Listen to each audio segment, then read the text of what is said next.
রাহাত সাহেব, রাহাত সাহেব, স্যার আপনি কোথায় গেছিলেন? আপনি স্যার সকাল থেকে খুব ক্লান্ত শরীর স্যার, একটু চা খেতে গেছিলাম স্যার। আপনি চা খেতে গেছেন, আমার অনুমতি নিয়ে গেছেন? হ্যাঁ, অফিসটাকে কি মনে করেন আপনি? এরপর থেকে যা করবেন আমার অনুমতি নিয়ে করবেন। আমি আমার অনুমতি ছাড়া কোনো কাজ করতে পারবেন না আপনি। ফালতু কথা। ঠিক আছে স্যার। স্যার একটু ওয়াশরুম থেকে আসি স্যার।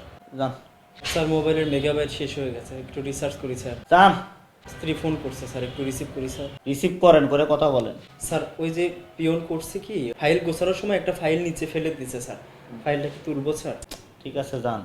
স্যার স্যার আচ্ছা, আরে স্যার, স্যার আমি কি আপনাকে তুলবো স্যার? পাও ধরি রাহাত সাহেব, আর অনুমতি চাইেন না আমার কাছ থেকে। আপনাকে আর জীবনে আননেসেসারি আমি ফোর্স করবো না রাহাত সাহেব, আপনি তোলেন তাড়াতাড়ি আমার।